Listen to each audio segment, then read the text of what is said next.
Magandang araw mga kaibigan. Bigyan natin ng reaction opinion itong post ni Joselito Kakilala. Ano ito? Retired general ito. Contemporary ko.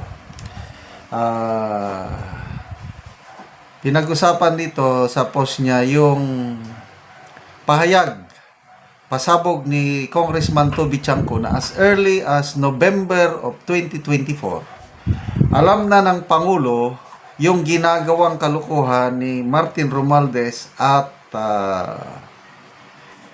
Saldico, nasaksihan ni Congressman Chanco sa Malacanang na pinagalitan ni Pangulo yung dalawa, yung ginagawa nilang kalukuhan. So, binasa ko ang mga comments. Nako, parang lumalabas ngayon unintentionally nilaglag o nailagay sa alanganin si PBBM dahil alam niya na yung kalukuhan. Bakit last year pa ito, bakit hindi siya nag-order ng investigation? Ito basahin ko lang muna.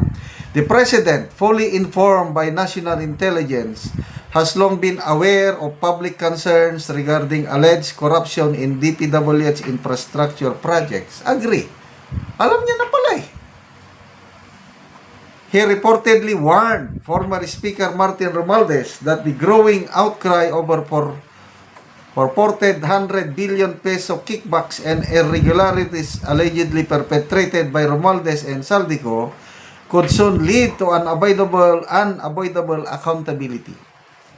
With investigations intensifying, a potential political reckoning looms, threatening the once formidable influence of former Speaker Romualdez and raising questions about the alleged illicit gains tied to the multi-billion peso substandard and ghost flood control projects. For millions of Filipinos who suffered from catastrophic floods, these allegations remain deeply etched in memory. The public's demand for truth and accountability continues to build. In light of these developments, Congressman Toby Chanco's statements should be reduced. Ito na, dapat ito should be reduced to a duly executed affidavit and submitted to the ICI as the information he disclosed does not fall within the ambit of executive privilege. Tama ito, agree ako dito. Napaka-revealing, napaka-grabe itong to me I believe, nagsasabi ng totoo si Congressman Toby Chanco na talagang nangyari ito. Na alam na ng Pangulo as early as November, to be exact, November 24 last year, pinapagalitan ng Pangulo na tumigil na kayo, sobra ng ginagawa ninyo. Bakit? Ilang bahay ba sa Forbes Park ang gusto nyong bilhin? Ilang eroplano ba ang kanyo? Tama na, sobra na. Tumigil kayo. Di ba? Alam niya na. Tapos sa mga podcast interview, gaganon pa siya na, bakit tayo nagkaganito? Ano ba yan? Alam niya na, binoking ka na ni Congressman Toby Chanco. Although, yung pagpapahayag ni Congressman Toby Chanco, ang kanyang purpose ito is pabulaanan yung sinasabi ni Saldico, itong latest video, na allegedly nakatanggap ng pera si PBBM. Wala. Hanggang kay Romualdez lang. Granting. Hanggang Romualdez lang yung pera. Kasi wala namang direct na ni Presidente. Ang tanong ngayon is, alam na ng Pangulo, bakit wala siyang ginawa last year pa? Bakit naghintay pa siya ng SONA this year? Sabi niya, mahiya naman kayo. Ito. Basa tayo sa mga comments Ito, mga karamihan ito, mga abogado, mga retired generals. JB Hinlo. Di ba ito yung yung kandidato ng PDP?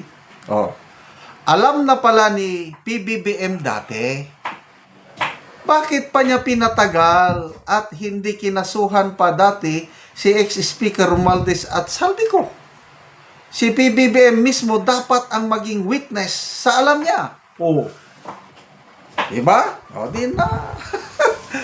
To me, opinion ko lang ito, mas lalong nalagay sa alanganin si PBBM ngayon. Hindi na siya pwedeng magmaang-maangan nga, paano tayo nagkaganito? alam mo naman pala. O ito, Buddy Cunanan. Puros mga PMA rito itong JB Henlo, ito ata yung abogado, itong Cunanan. Alam ko, 3-star general ata ito eh. Sabi niya. Hindi daw niya alam at hindi daw involved.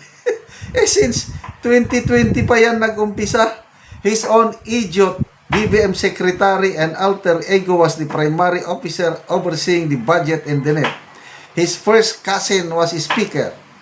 His own son is deputy majority leader. And everyone knows that may binanggit na babae, wag ko na lang banggitin. Ay, nako. Yan. Jerome Tan. Command responsibility. Digong is right. BBM is a weak leader. Galing na mismo sa kapatid niya ang paggamit ng pulburon. Ito, yung Paul Sumayo. Retired general din ito. Contemporary ko. Actually, this statement of Chanco can even be used against Marcos because even if he already knew that a crime is being committed worth billions every year, he did not order any investigation. This same information was also brought to him by the Vice President. Wala din siyang action na ginawa, pinabayaan lang niya. Why? He has all the power to stop it. Why did it took him 3 years? Yun ang tanong ngayon. Ito, Jelit Tindoy, retired general din ito. Divine intervention mista. The earthquakes, the rains, and the floods bear their anomalous figure. Sabi ni Paul Sumayo, correct. It's now the hand of God who is exposing them. Okay, salamat mga kaibigan sa inyong pagsubaybay sa ating channel.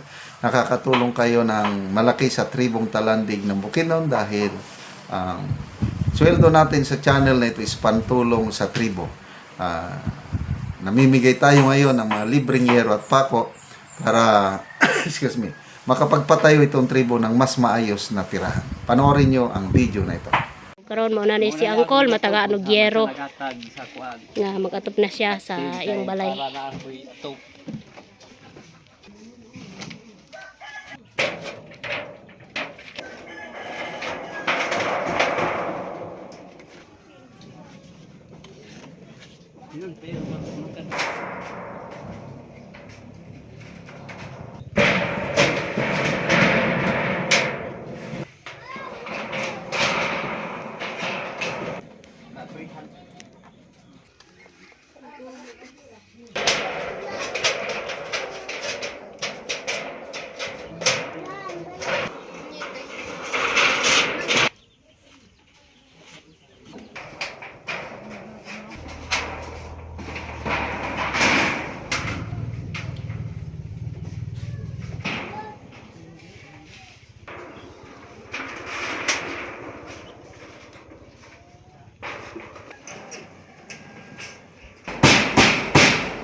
So, dito lagi ang balay mga nag.